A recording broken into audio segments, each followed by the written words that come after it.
Kenapa badan terlihat gemuk dan apakah gemuk itu hanya lemak atau hal yang lain? Jadi ketika cewek atau cowok ngerasa, kok betisku besar ya gitu, kok betisku nggak lencir ya, nggak seksi gitu ya, atau kok pahaku besar ya, kok kakiku kayak gajah ya besar. Jadi nanti akan muncul banyak pegel, cepet kena linu-linu, cepat kena penyakit-penyakit yang lain, dia nyimpen toksin, dia nyimpen inflamasi, dia nyimpen bahan bakar energi.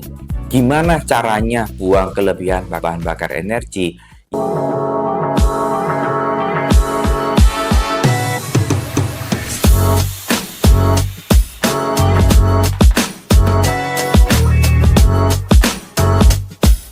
Halo pemirsa Detox, kembali bersama saya Dr. David Avandijaya dari Klinik Utama Lination. Hari ini saya diminta untuk bicara tentang area obesitas karena banyak yang tidak memahami obesitas dengan baik sehingga dietnya jadi diet nggak jelas, hanya nggak makan, malah jadinya tua, kulitnya rusak, badannya kendor, hormonnya rusak, dan terapinya tidak menghasilkan target slimming yang sehat. Nah, hari ini topik yang mau dibahas tentang obesitas adalah uh, kenapa badan terlihat gemuk dan apakah gemuk itu hanya lemak atau hal yang lain. Ini seringkali kalau di masyarakat uh, pernah dengar mungkin ya, aku tuh gemuk air, soalnya minum air doang jadi naik berat badan. Atau aku nih gemuknya padat ya, jadi badannya tuh mengkel gitu. Nah, ternyata memang gemuk itu ada dua tipe. Ada gemuk yang memang body fat doang, dan ada gemuk yang kombinasi body fat dan limfatik terganggu. Kapan kita bisa membedakan ada gemuk yang body fat doang? Itu yang tadi saya bilang.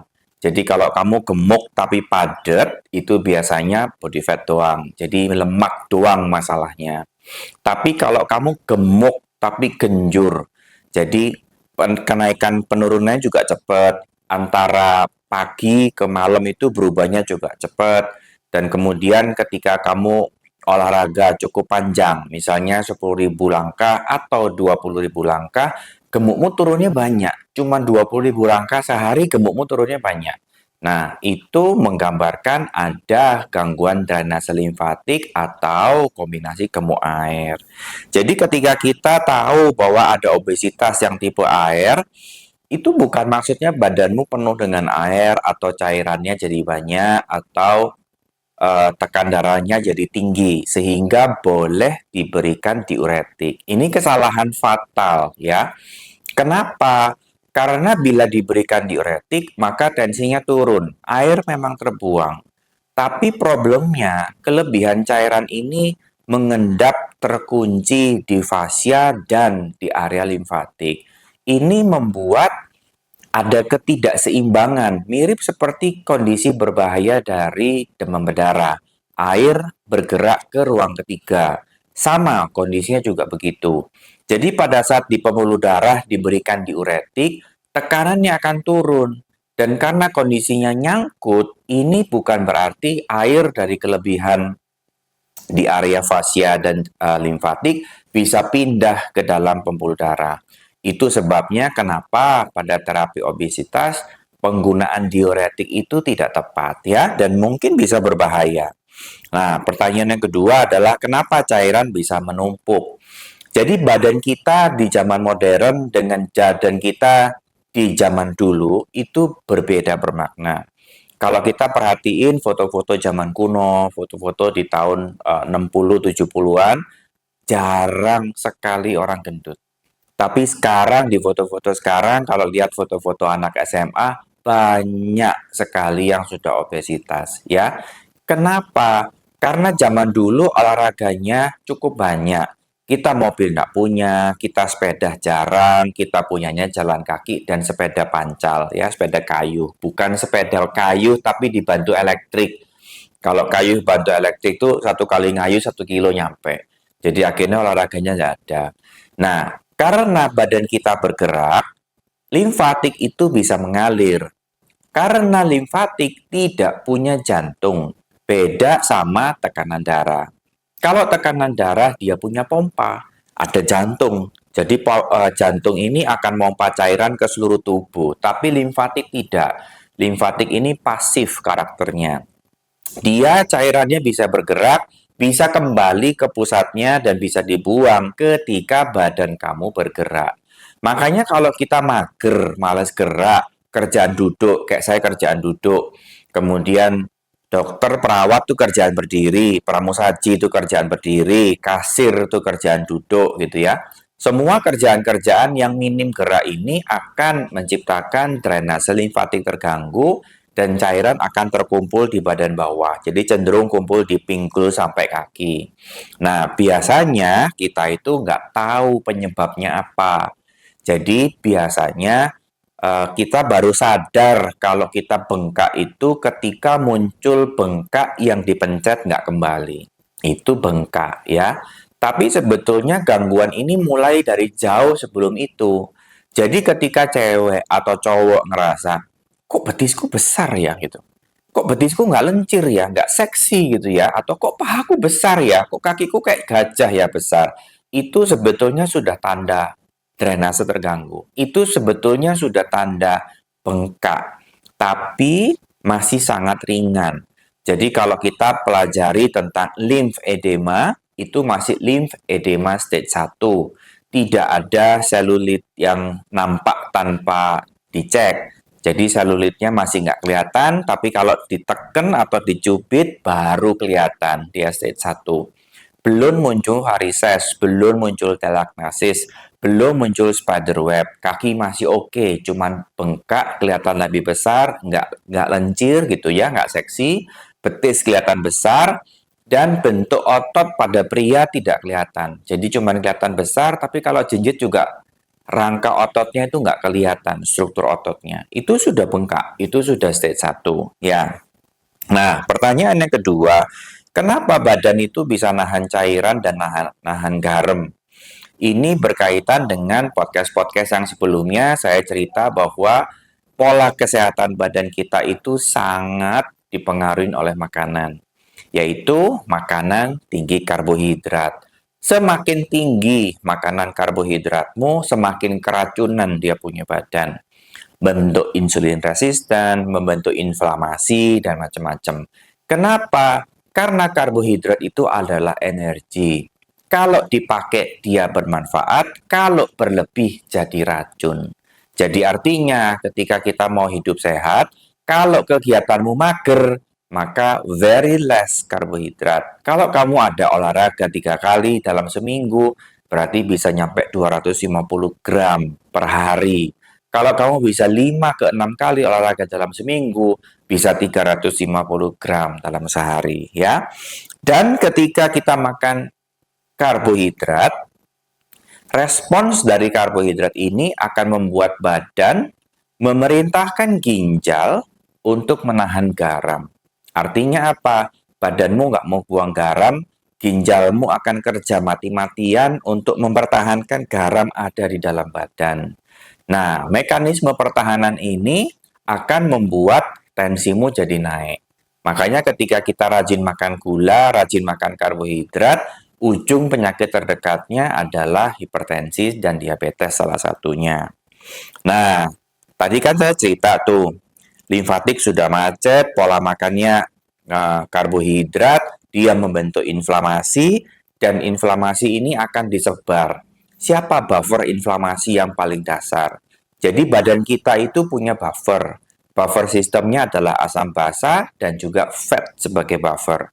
Jadi ketika ada mediator inflamasi ini harusnya dibuang lewat drainase limfatik, dibuang lewat lever, tapi karena drainase limfatiknya terganggu, lihat apa yang terjadi dengan kota-kota kalau ada hujan. Banjir kan? Sama, badan kita juga begitu. Jadi pada saat kita banyak mengalami limfatik stagnan, inflamasi dalam badan kita tuh stabil, naik perlahan-lahan ya. Jadi nanti akan muncul banyak pegel, cepat kena linu-linu, cepat kena penyakit-penyakit yang lain, dan kemudian resiko untuk berfungsi normal itu akan cepat habis. Contohnya lutut sering rusak duluan, ankle sering cedera. Ini semua berhubungan dengan drainase limfatiknya. Nah, sekarang permasalahannya ada di mana? Jadi banyak orang merasa bahwa dia itu gemuk kebanyakan air. Karena ada orang berpikir, aku tuh nafas aja gemuk, aku tuh minum aja gemuk, ya. Tapi tidak selalu. Ada gemuk yang memang dominan di fat, ada gemuk yang ada di dua-duanya. Jadi kalau dia gemuknya dominan di fat, restriktif kalori dan olahraga itu oke. Tapi kalau dia gemuknya di dua-duanya, ada lymphatic drainase, maka diperlukan compression suit. Jadi compression garment medical grade minimal CCL1, ya. Makanya ketika kita tahu ada gemuk air, maka koreksinya itu bukan hanya menggunakan GLP-1, misalnya obat-obatan yang punya karakter untuk menahan nafsu makan, ya, pengendalian nafsu makan. Tidak bisa pakai ini doang. Kalau kendalanya ada limfatik, dia perlu compression garment dan 10.000 langkah per hari atau 20.000 langkah per hari, ya. Dan kemudian masalah-masalah lain yang mungkin beserta dengan ini adalah hormonal nggak seimbang. Kenapa? Pola makan karbohidrat itu akan meningkatkan insulin resistance. Insulin resistance akan mengganggu keseimbangan hormon seksual, artinya DHEA, estrogen, testosteron, THT akan terganggu. Jadi nanti cowok cenderung botak, cenderung perutnya buncit, cenderung kelaki-lakiannya menurun. Cewek cenderung buah buncit, dan kemudian cenderung rambutnya rontok, dan cenderung punya kista. Makanya insulin resistan ini momok di semua penyakit. Kita betul-betul belajar untuk menjaga pola makan kita agar kesehatannya kita membaik, ya. Nah, sekarang kita masuk ke area berikutnya, gimana caranya untuk handle obesitas, tipe fat, dan juga tipe air. Ingat, gemuk itu adalah overstock bahan baku energi. Lemak ini adalah energi. Problemnya adalah lemak ini juga bisa dipakai sebagai buffer system. Dia nyimpen toksin, dia nyimpen inflamasi, dia nyimpen bahan bakar energi. Gimana caranya buang kelebihan bahan bakar energi? Ya dipakai, intake-nya di-cut, bahan bakarnya dipakai dengan cara olahraga dan pengaturan jumlah makanan karbohidrat. Apakah dietnya sulit? Tidak, dietnya cuma buang kelebihan karbohidrat. Jadi stop makan karbohidrat sebagai makanan pokok, berhenti makan makanan yang dibuat dari tepung, dan tidak makan gula. Saya minta 10.000 langkah per hari, ya. Dengan ini akan membantu pembakaran lemak dipakai sebagai energi, kaki bagian bawahnya dia bergerak sehingga limfatiknya bisa membaik, dan untuk yang tipikal gemuk air, yang jelas tipikal gemuk air, kalian wajib menggunakan compression garment yang medical grade. Jadi pakai stocking yang biasanya dipakai untuk kasus-kasus varises, tapi bukan yang CCL2 atau CCL3, tapi pakainya CCL1 cukup. Jadi setiap hari selama 16 jam, kamu harus pakai compression suit agar kakimu tidak bengkak air dan air bisa kembali ke atas dan bisa dibuang. Nah, sepertinya semua topiknya saya sudah bahas.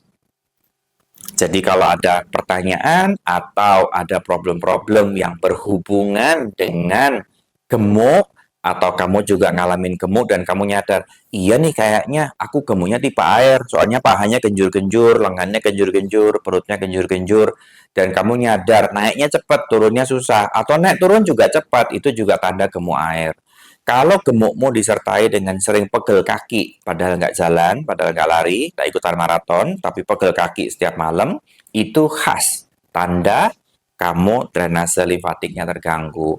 Cari saya, kontak Klinik Utama Laination, gabung dengan grup pasien diabetes, obesitas di klinik kita, dan kita akan selalu jelaskan, kita selalu pandu, kita selalu bimbing, dan kita bisa terapi agar kamu bisa berubah dari gemuk menjadi langsing dan tetap sehat.